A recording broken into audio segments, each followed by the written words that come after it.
बिस्मिल्लाहिर्रहमानिर्रहीम। अस्सलाम वालेकुम नाजरीन, मैं हूँ आपकी होस्ट सैयदा नजम ज़हरा और आप देख रहे हैं मेरा यूट्यूब चैनल। उम्मीद करती हूँ कि परवरदिगार आलम की फ़ज़्ल व करम से अपनी फ़ैमिली के साथ खैर आफ़ियत से होंगे। नाजरीन, बात करेंगे मग़वी कमसिन बच्ची ज़हरा काज़मी केस के हवाले से। हमारे कुछ बहन भाई जो है वो हमसे रोज़ाना सवालात कर रहे हैं, कमेंट में पूछ रहे हैं कि आप जो हैं ज़हरा काज़मी केस को रिपोर्ट क्यों नहीं कर रही। तो हम आपको बताएं कि ज़हरा काज़मी केस में जब जो तारीख़ दी जा रही है, महज इत्तेफाक कह लें या अल्लाह ताला की मसलहत के, कभी तो मुल्ज़िम ज़हीर के वकला की जानिब से कोई दरख्वास्त दे के उस तारीख़ को जो है रुकवा दिया जाता है, या कभी जज साहब जो है वो छुट्टियों पर होते हैं, या कभी अदालतों में ऐसा हुआ कि किसी वकील को कत्ल कर दिया तो वर्क जो है वो सस्पेंड रहा। तो आपको पता है केस इतना लंबा, तकरीबन अब साल होने को आएगा। 14 रमज़ान को 1-1.5 महीने के बाद जो है, आपको पता है रमज़ान है, और रमज़ान में जो है पूरा साल हो जाएगा। तो अब जैसे कि अभी गुज़िश्ता तारीख़ 27 फरवरी गुज़री है, इस 27 फरवरी को फ़र्द जुर्म आयद होना था मुल्ज़िम ज़हीर पे, और नूर बीबी जो है उसकी ज़मानत पे भी समाअत होनी थी। और 5 अफराद जो अब तक मफ़रूर हैं उनके हवाले से भी जो है समाअत होनी थी और उनको इश्तिहारी करार दिया जाना था।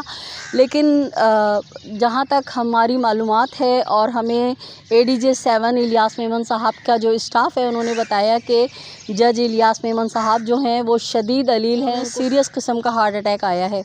तो अब 20 मार्च की तारीख़ जो है वो मुकर्रर की गई है। तो दोस्तों, अर्ज़ यही है कि जैसे जैसे तारीख़ होगी और जो भी अपडेट होगी वो हम आपको देते रहते हैं और आपसे कीप एंड टच रहेंगे और आपको बताते रहेंगे। अब मैं बात करूंगी एक और केस जो ज़हरा काज़मी की तरह है। एक मग़वी कमसिन बच्ची जिसका नाम भी ज़हरा है और उसके वालिद का नाम है ज़हीर अब्बास ख़ान। तो ज़हीर अब्बास ख़ान साहब जो हैं वो भी तकरीबन गुज़िश्ता 9 माह से अपनी बच्ची की जुदाई में तड़प रहे हैं। इसी तफ़सीलात में आपकी गोशगुज़ार करूँगी कि ज़हीर अब्बास जो फैमिली है ये पंजाब से कराची शिफ्ट हुए थे रिस रोज़गार के लिए, और इन्होंने एक छोटा सा अपना घर भी कराची की एक कच्ची आबादी है वहाँ बनाया था और ये रह रहे थे। और इनकी जो वाइफ़ है वो मुख्तलिफ़ बंगलों पे झाड़ू पोछे का काम करती हैं और वो अपने साथ एक बंगले पर अपनी बेटी को ले जाया करती थी, जहाँ पे ये बच्ची जो है उस बंगले पे छोटे मोटे काम करती थी। और जब शाम को वालदा मुख्तलिफ़ बंगलों से काम करके घर वापस आती थी, इस बच्ची को वहाँ से घर लेती हुई आ जाती थी। तो कुछ अर्सा कबल ऐसा हुआ कि ज़हीर अब्बास साहब के जो वालिद हैं उनकी तबीयत ख़राब हुई तो उनको पंजाब जाना पड़ा, और जिस वक़्त वो अपने वालिद की टेक केयर करने के लिए पंजाब गए हैं, थोड़े ही दिनों में उनके वालिद का इंतकाल हो गया और वो इंतकाल होने के बाद वापस कराची आ गए। लेकिन क्योंकि सगे फ़ादर थे तो चैलुम पे लाजमी इन्होंने जाना था, और यहाँ भी इनकी हवाई रोज़ी है। ये इंतहाई गरीब आदमी हैं और एक बंगले पे जो है किसी साहब के ये ड्राइवर हैं, गाड़ी चलाते हैं उनकी। तो आपको पता है प्राइवेट नौकरी तो ऐसे ही होती है, इतनी ज़्यादा छुट्टियाँ नहीं मिलती। तो जब चहलुम आया तो ये साहब दोबारा अपने वालिद का चहलुम अटेंड करने के लिए दुआ दुरूद के फ़ातिहा में शरीक होने के लिए पंजाब चले गए। इनकी फ़ैमिली कराची में ही थी।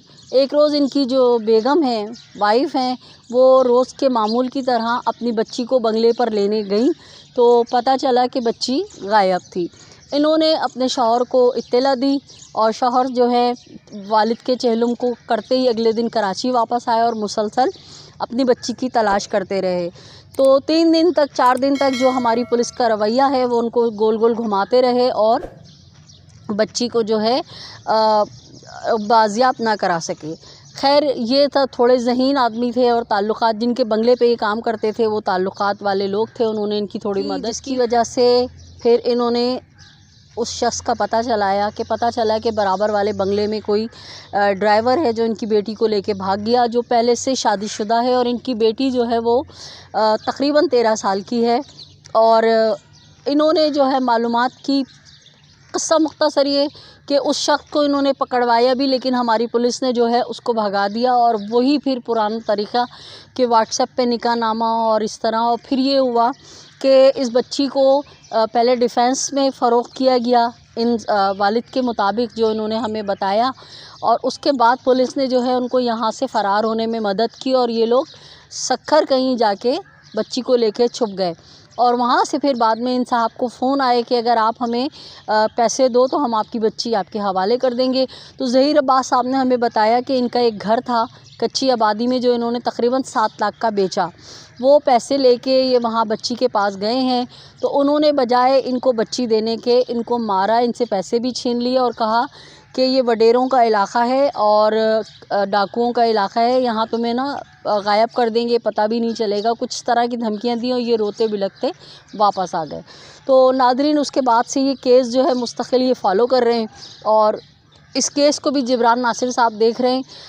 अब जो नई इसमें इम्प्रूवमेंट हुई है, अब जो इसमें नया मोड़ आया है वो ये आया है कि एक तरफ तो जिब्रान नासिर साहब जो है वो इस केस को देख रहे हैं, दूसरी तरफ वही लोग जिन्होंने बच्ची को अगवा किया हुआ है और इन ज़हीर साहब के मुताबिक कि आईओ जो है मीर मोहम्मद करके नाम बता रहे हैं, गुलशन इकबाल थाने का कोई आईओ है, उसने उनसे पैसा वैसा खाया है और उन लोगों को सपोर्ट किया है। गिरफ़्तार करने के बावजूद जो है इसने उनको फ़रार होने में मदद की। और अब वो लोग जो हैं इतनी दीदा दिलेरी दिखा रहे हैं। जो नई इम्प्रूवमेंट आई है वो ये है कि धड़ल्ले से लड़की से फ़ोन करवाते हैं और कहते हैं कि आप इतने पैसे दो। बच्ची जो है वो रो रो के कहती है कि ये लोग मुझे कत्ल कर देंगे, मुझे मार देंगे और आप मुझे जो है पैसे दो ताकि मैं जो हूँ बस में सवार होकर आ जाऊँ। तो ज़हीर अब्बास साहब ने पूछा कि कितने पैसे दो, तो उसने कहा 30,000 रुपये। तो ज़हीर अब्बास साहब ने कहा कि हम तो सब कुछ जमा पूंजी अपनी लुटा चुके हैं, हमारे पास कोई पैसा नहीं है, तो मैं सिर्फ़ आपको 10,000 रुपये भेज सकता हूँ। तो बच्ची ने यही कहा कि आप हमें 10,000 रुपये भेज दीजिए तो ये लोग मुझे बस में सवार करा देंगे और मैं आ जाऊँगी। तो एक सारा नामी नंबर आ रहा है और उस नंबर पे वो अब तक 10,000 रुपये भेज चुके हैं, लेकिन बच्ची जो है वापस नहीं आ रही है और मुसलसल रोज़ाना एक दिन गैप करके बच्ची से कॉल करवाई जाती है कि अब इतने पैसे भेज दो, अब इतने पैसे भेज दो।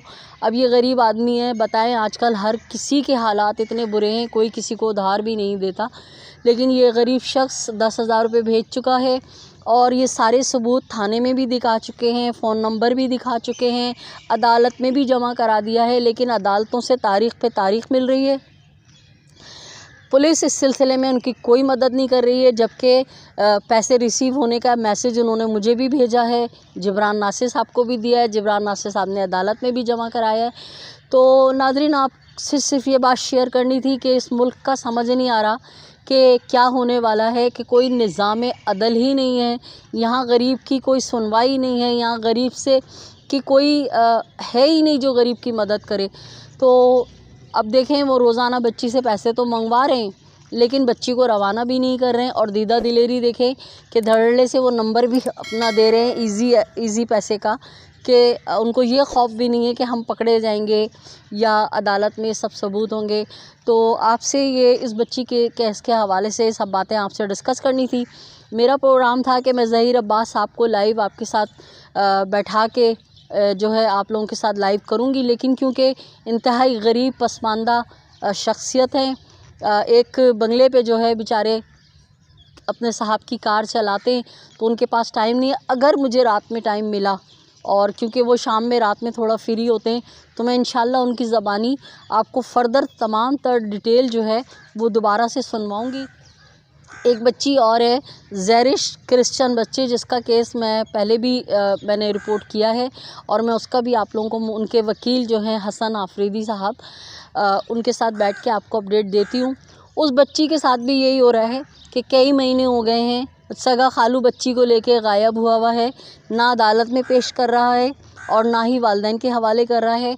और उनका वकील जो है वो बिल्कुल मुल्ज़िम ज़हीर की तरह ड्रामेबाजी कोई ना कोई दरख्वास्त देके तारीख़ आगे बढ़वा लेता है और तारीख़ पे तारीख़ उस केस में भी इसी तरह मिल रही है।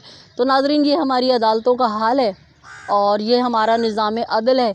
हम तो सिर्फ़ केस रिपोर्ट कर सकते हैं, ज़्यादा तबसरा भी नहीं कर सकते, क्योंकि हम पर भी तौहीन अदालत के नोटिस आ सकते हैं। आज इन 3 केसों के हवाले से मुख्तसरन आपको ये अपडेट देनी थी, तो उम्मीद करती हूँ आप मेरे साथ ऐसे ही जुड़े रहेंगे। मेरे वो बहन भाई जिन्होंने अब तक मेरे चैनल को सब्सक्राइब नहीं किया है, मेरे चैनल को सब्सक्राइब कीजिए, लाइक कीजिए, कमेंट कीजिए, शेयर कीजिए। अपने इतराफ़ में बसने वालों को बहुत सा ख्याल रखिएगा। खुशियाँ बांटिए, खुशियाँ समेटिए, जालिम से नफ़रत कीजिए, मज़लूम का साथ दीजिए। अल्लाह निगहबान। पाकिस्तान ज़िंदाबाद।